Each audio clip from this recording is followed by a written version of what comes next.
I think what really makes a game for me is replayability. I love being able to go back into an experience on a second playthrough and it still had to be as fun as the first time I played it, or is able to offer a completely new experience. Some way to make it not feel like a one and done experience. Of course, a game's replayability value is going to be heavily dependent on the person who played it. If you go through a game hating it, you're going to hate it replaying it, whether it's mechanically a good game or not. But there are games that are honestly made to be replayable. I asked a number of people what games they've spent the most time in, to gauge what games they can play for hours on end with no decrease in fun value. The game I encountered the most was Minecraft, by a long shot.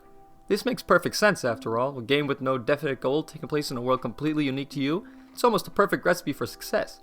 This is really the case with all sandbox games. They are replayable because they are made to be replayable. Games like Minecraft, Grand Theft Auto, Skyrim. They are meant to be a game where you make your own experience, and that's something you could do over and over again. Now, the second most prominent game I was met with in my research was Rainbow Six Siege. The key component of this being a game you can keep coming back to is that it is competitive. Pitting the player against other people is a surefire way of making sure that every single game is going to be different. This is the case with any multiplayer competitive game, whether it be Smash Bros. Or Call of Duty. You can never predict human beings. Not to mention, practicing, learning, and getting better is something that you can add hours to your playtime. Because no matter how good you get, there's always someone who's going to be so much better than you that it makes you feel like all your practice was for nothing. Even if you're not all that good at the game, it's a thrill to play, because once you pull off something even half decent, it makes you feel like you can take on the world. Competitive games are downright captivating.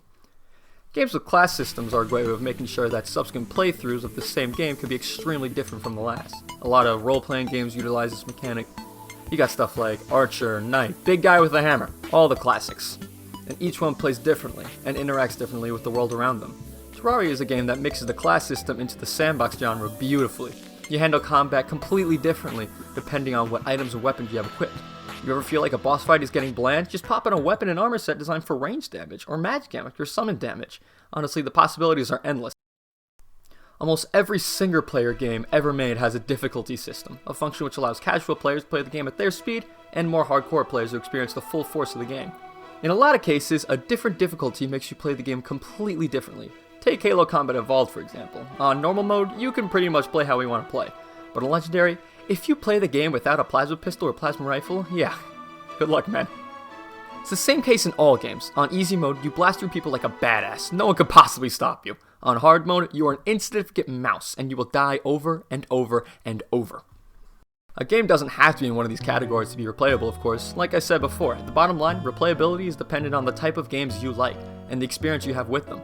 Take me, for example. My favorite game in the world is Pokemon Platinum version. It is also by far the game I've put the most time into.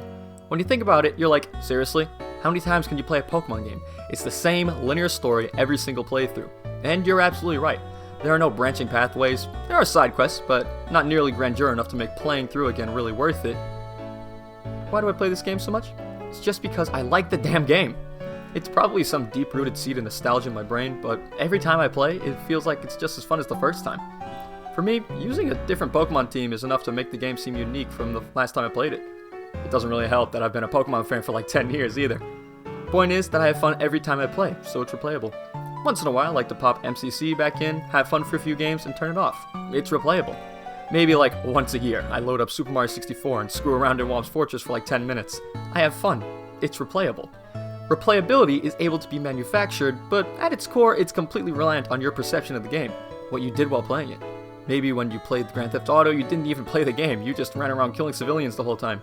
The game didn't make you do that, but you chose to do it, and you created a positive experience. You're more likely to come back to the game if you think it's going to offer you something more than the base gameplay you see on the back of the box. Sure, a game could have 400 missions, 900 side quests, and 48,000 collectibles, and so much DLC it costs more than your PC. But longevity and replayability are two different things. Replayability is a game's ability to make you come back even when you think you're finished. Whether it be from creativity, tenacity, or the ability to step in a different pair of shoes, when a game is replayable, chances are it'll create a whole lot more memories. Thank you, and take care out there.